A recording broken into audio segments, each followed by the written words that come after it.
Mathaa-inĩ ma rũcinĩ thibitarĩ-inĩ wa Malindi kaunti-inĩ ya Kilifi, kĩrĩndĩ kĩnene kĩa andũ nĩkĩo kĩrĩkĩtie gwĩkinyia magĩetha kwamũkĩra njanjo ya mũrimũ wa COVID-19. Kuna watu wako hapa kutoka alfajiri 5 na mpaka sasa wengine hawajatibiwa wako hapa.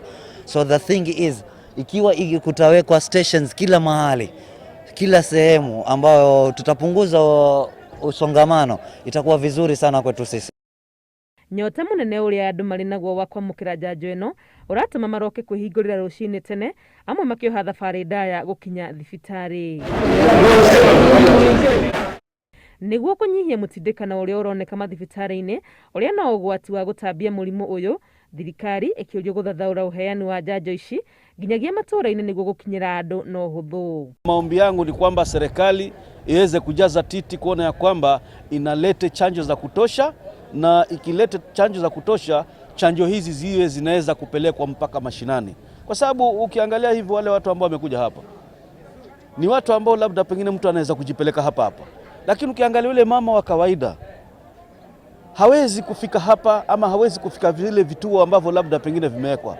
No na andu maumirite na uingi uyu wothe kuri onao marauma ona kwara raini tu makainuka matathecetwo ni gukorwo muigana wa njanjo iria ciri kuo ti njiganu. Vaccine tunapata kwa amu ndogo ndogo, kama last time tulipewa 900, saizi kidogo tumepata 1500, lakini hata hiyo ukiangalia huu umati uko hapa hata haiwezi chukua siku 2 ama 3 itakuwa imeisha. Kwa hivyo tungeomba wale wana pengine kule zinakotoka wale wanafanya kugawa KEMSA na wale wengine waweze kutupatia pengine hata na zaidi, ili tuweze kuhudumia watu bila msongamano. Na tungeomba ikiwezekana zoezi hili liwe linaweza kwenda paka mashinani. Katika zile facility ambazo tuko nazo, chanjo ziwe za kutosha na ziende katika mashinani kusudi kila mmoja aweze kupata. Kuringana na ripoti ya Ministry ya Ugima wa Mwiri, njanjo itanyihĩire milioni 2,300 nĩcio irĩkĩtie kũheanwo gũkũ bũrũri-inĩ, andũ 780 arĩa mathecetwo njanjo cierĩ.